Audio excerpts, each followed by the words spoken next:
Hello students, आज मैं आपको क्लास 10th के इंग्लिश रीडर में चैप्टर नंबर 4 सोक्रेटिस जिसे कहा जाता है सुकरात, ये आपका चैप्टर नंबर 4 है और बोर्ड के हिसाब से बहुत ज़्यादा इंपॉर्टेंट चैप्टर है, जिसके राइटर हैं रोडा पावर। और मैं आपको इस चैप्टर की समरी बताने जा रहा हूँ, जिसे आप बड़े ध्यान से सुने, ताकि अगर आप इस समरी को बड़े ध्यान सुन लेते हैं तो आपके जितने भी कॉन्सेप्ट हैं, जितनी भी आपकी दिक्कतें हैं, समस्याएं हैं, वो सभी सॉल्व हो जाएंगी। ठीक है, देखिए स्टार्टिंग के हिसाब से सुकरात का जन्म 400 ईसा पूर्व, यानी ईसा के जन्म से 400 वर्ष पहले सुकरात का जन्म एथेंस में हुआ था। कहाँ हुआ था? एथेंस में हुआ था।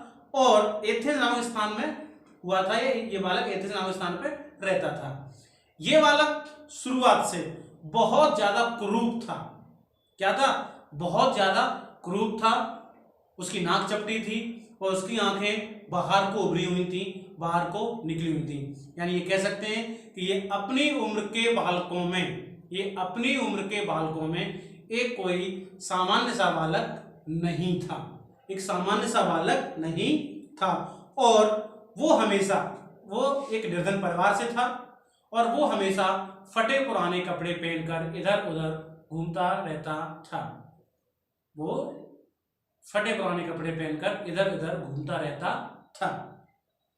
अपनी आयु के अन्य बच्चों की तरह वो भी स्कूल जाता था, जहां पर उसने संगीत और शारीरिक व्यायाम के अलावा अन्य विषय भी उसने पढ़े, जिसमें इतिहास भूगोल में इतना ज्ञान प्राप्त नहीं किया जितना कि आज के बच्चे करते हैं। यानी पढ़ा, लेकिन जितने आज के बच्चे विज्ञान में, गणित में और भूगोल में इतना पढ़ते हैं, उतना उसने उस समय नहीं पढ़ा। लेकिन सुकरात के बारे में एक बात कही जाती है कि सुकरात के संभवतः वे हर चीज को अपने मित्रों की, अपनी कक्षा में, लोगों में हर उस बारीकता को देखते थे। संभवतः उनकी नजर से कोई भी चीज छूटती नहीं थी, उनकी नजरों से कोई भी चीज बच नहीं पाती थी। वे हर चीज को बड़ी बारीकता से गहन जांच करते थे। यानी वह बालक हमेशा सोच विचार में डूबा रहता था।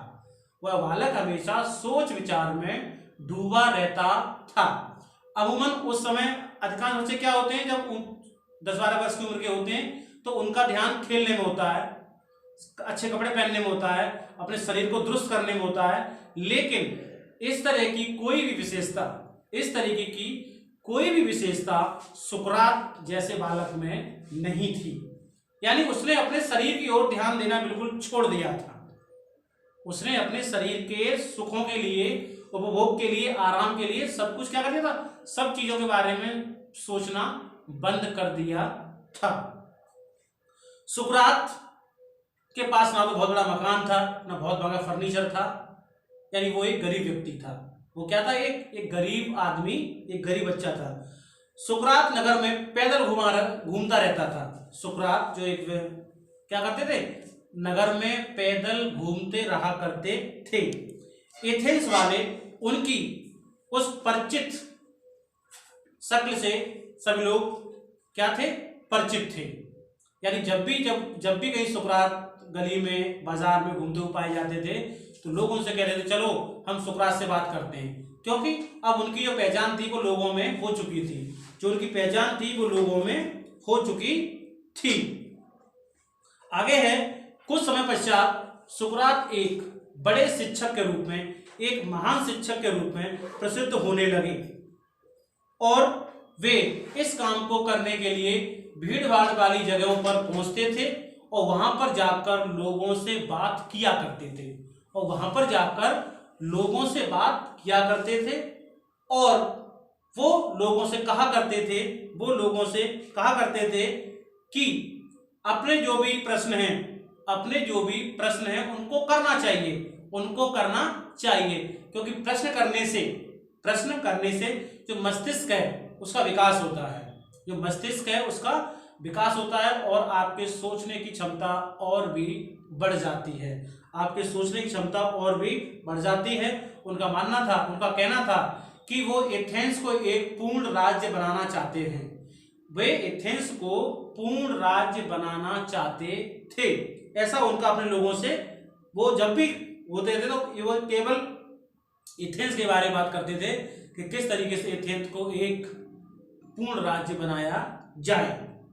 जब सुकरात बूढ़े होने लगे, जब सुकरात बूढ़े हो गए, तो उनकी जो प्रसिद्धि थी, उनकी जो विख्यात थी, जो प्रसिद्धि थी, वो दूर दूर तक फैलने लगी थी, वो दूर दूर तक फैलने लगी थी। अब जो लोग उनके गरीबी से, उनके फटे पुराने कपड़ों से, उनसे दूरियां बनाए रखते थे, अब आज के समय में ऐसे लोगों के लिए वे एक आदरणीय और सम्मानीय व्यक्ति बन चुके थे।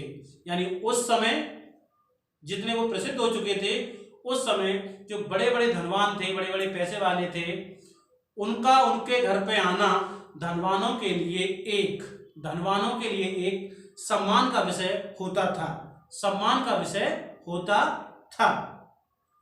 आगे ये है कि सुकरात, आगे जैसा मैंने आपको बताया कि सुकरात हमेशा यही सोचते रहते थे कि हर स्थिति में एथेंस को एक पूर्ण राज्य, एक परफेक्ट स्टेट बनाना है। यद्यपि बहुत सारे लोग सुकरात से प्रेम करते थे, उनकी बातों में इंटरेस्ट लेते थे, उनकी बातों को समझते थे, उनकी बातों पर आगे चलकर घरों पर जाकर अन्य जगहों पर विचार विमर्श करते थे, लेकिन कुछ लोग ऐसे भी थे जो कहीं ना कहीं सुकरात की बातों से बहुत ज्यादा परेशान थे, सुकरात की बातों से बहुत ज्यादा परेशान थे, और उन्हें ऐसा लगता था कि ये व्यक्ति जो हमारे यंगस्टर्स हैं, जो हमारे नौजवान हैं, उनको भड़काने का कार्य कर रहा है। तो ऐसे लोगों की शिकायत पर जो एथेंस के शासक थे, उन्होंने सुकरात को एक समन भेजा कि वो शासकों के सामने उपस्थित हो। हालांकि न्यायालय में जाने से पहले जो उनके शिष्य थे, खासकर प्लेटो, जिसे प्लूटो के नाम से जाना जाता है, जो आगे चलकर सुकरात के बाद एक बहुत बड़ा शिक्षक और शिक्षाविद और एक बहुत बड़ा दार्शनिक हुआ, जिसका नाम क्या था? प्लूटो। क्या नाम था? प्लूटो। तो जब राजा का सम्मन आया, शासक का सम्मन आया न्यायालय में पेश होने के लिए, तो उनके शिष्यों ने उनसे कहा कि आप तब तक अपने आप को कहीं छुपा लीजिए जब तक ये तूफान ना निकल जाए, इस बात पर उन्होंने अपने शिष्यों को कहा कि he had done nothing wrong, यानी उन्होंने कुछ ऐसा काम नहीं किया, गलत काम किया है जिसके लिए उन्हें डरना चाहिए, छुपना चाहिए। इसीलिए उन्होंने तय कर लिया कि वे न्यायालय का सामना करेंगे। आगे उन्होंने एथेंस वासियों को एक ओजस्वी भाषण दिया और उन्होंने कहा कि उन्होंने उनके जो अंतिम जीवन के वर्ष हैं, उन्हें कुछ भी प्राप्त नहीं होगा, यानी अगर उनको मार दिया जाएगा तो उससे कुछ प्राप्त नहीं होगा। किंतु जिस बात को वो उचित समझता है, उसके लिए वो सैकड़ों बार मरने के लिए तैयार रहेगा।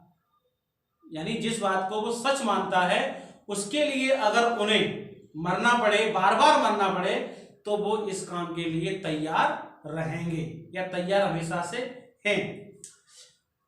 आगे है न्यायाधीशों ने, जो जजेस थे, जूरी थी, उन्होंने उनकी बात को सुना और सुनकर उन्हें मृत्युदंड दे दिया। उस समय एथेंस में मृत्युदंड की सजा के तौर पर एक व्यक्ति को जहर के प्याले को पीना पड़ता था। आज के समय में जिस तरीके से फांसी दी जाती है लटका कर एक कैदी को, एक अपराधी को, उस समय ऐसा नहीं था। उस समय जो भी जिसको मृत्युदंड दे दिया करता था, उसे उस समय जहर का प्याला पीना पड़ता था। जहर का प्याला पीना पड़ता था। जब उन्हें मृत्युदंड दे दिया गया तो जो उनके शिष्य थे वो सुबकने लगे और धीरे धीरे जो पूरा वार्तालाप था, जो जगह थी, वो शोर शराबे से, रोने की आवाज से भर गई। लेकिन वो बूढ़ा व्यक्ति जो सुकरात था, जिसके अंदर एक निर्मल हृदय वास कर रहा था, वो बिल्कुल शांत खड़ा रहा। वो बिल्कुल शांत टकटकी लगाए लोगों को देखता रहा, टकटकी लगाए अपने शिष्यों को या अपने लोगों को देखता रहा। उन्होंने कहा कि तुम सब प्रसन्न रहो, मुझे मेरे रास्ते पे जाने दो और तुम अपना रास्ता पकड़ो और मुझे मेरे रास्ते पर जाने दो। तब जो सैनिक थे वे सुकरात को कारागार में लेने के लिए वहां पर उपस्थित हुए और वे कारागार में उसको ले गए। उसके साथ साथ उनके शिष्य और उनके जो पत्नी और बच्चे, उनके तीनों बच्चे और उनकी पत्नियां उनका अनुसरण कर रही थी। आगे चल के सुकरात ने उन दिनों में भी अपने शिष्यों को मूल्यवान उपदेश दिए, जिन उपदेशों को उनके शिष्यों ने अपने हृदय में सहेज लिए, क्योंकि वो जानते थे कि कुछ दिनों बाद ये महान विचारक, ये महान शिक्षाविद, महान दार्शनिक क्या हो जाएगा, इस धरती से हमेशा के लिए चला जाएगा और हमें इस तरीके के जो उपदेश हैं, सुविचार हैं, वो फिर दोबारा सुनने को नहीं मिलेंगे। इस तरीके से उन्होंने ऐसा कहा कि उन्होंने जैसा कि जब अंत में चलते हैं तो अंत में उन्होंने अपने एक शिष्य क्रीटो से कहा, बुदबुदाते हुए कहा, क्रीटो क्या तुम मेरे लिए एक काम करोगे? उसने क्रीटो ने उसे पूछा कि आप जो भी काम करेंगे वो मैं उसको करूंगा, आप केवल आदेश दें। आप केवल क्या दें? मुझे आदेश दें। इस तरीके से उन्होंने कहा कि मैं एकुलापियस नामक देवता का ऋणी हूं, एक मुर्गे का ऋणी हूं। मैं एकुलापियस जो देवता हैं, मैं उसके एक मुर्गे का क्या हूं? ऋणी हूं। क्या ये कर्ज चुकाया जाएगा? क्या ये कर्ज चुकाया जा सकता है? इतना सुनते ही जो उनका शिष्य था उसने कहा कि आपका कर्ज चुका दिया जाएगा। इस तरीके से जो सुकरात थे उन्होंने इस तरीके की करते हुए अपने ओठों से जहर का प्याला लगा लिया। उनके शिष्यों ने अपने आंसुओं को रोकना चाहा, क्योंकि जब वो जहर पी रहे थे उनके शिष्यों ने अपने आप को रोकना चाहा, लेकिन शीघ्र ही जो कमरा था, वो जगह थी, वो रोने की आवाज से पुनः भर गई। जहर से लबालब भरे प्याले को सुकरात ने, जहर से भरे लबालब को हाथ में लेकर सुकरात रुक गया। उसने पूछा, ये विचित्र शोर कैसा है? जब वो अपने ओठों से कप को लगाने जा रहे थे या उस पात्र को लगाने जा रहे थे जिसमें जहर भरा हुआ था, उन्होंने पूछा, ये शोर कैसा है? ये आवाज कैसी आ रही है? ये शोर कैसा है? ये आवाज कैसी आ रही है? उसने कहा, मैंने सुना है कि आदमी को शांति से मरना चाहिए। ऐसा मैंने सुना है। इस सब बात पर जो उनके शिष्य थे वो सभी एकदम मौन हो गए। एकदम क्या हो गए? मौन हो गए। और इस तरीके से एक एथेंस का एक महान नागरिक, एक शिक्षाविद, एक दार्शनिक हमेशा के लिए इस संसार से विदा हो गया।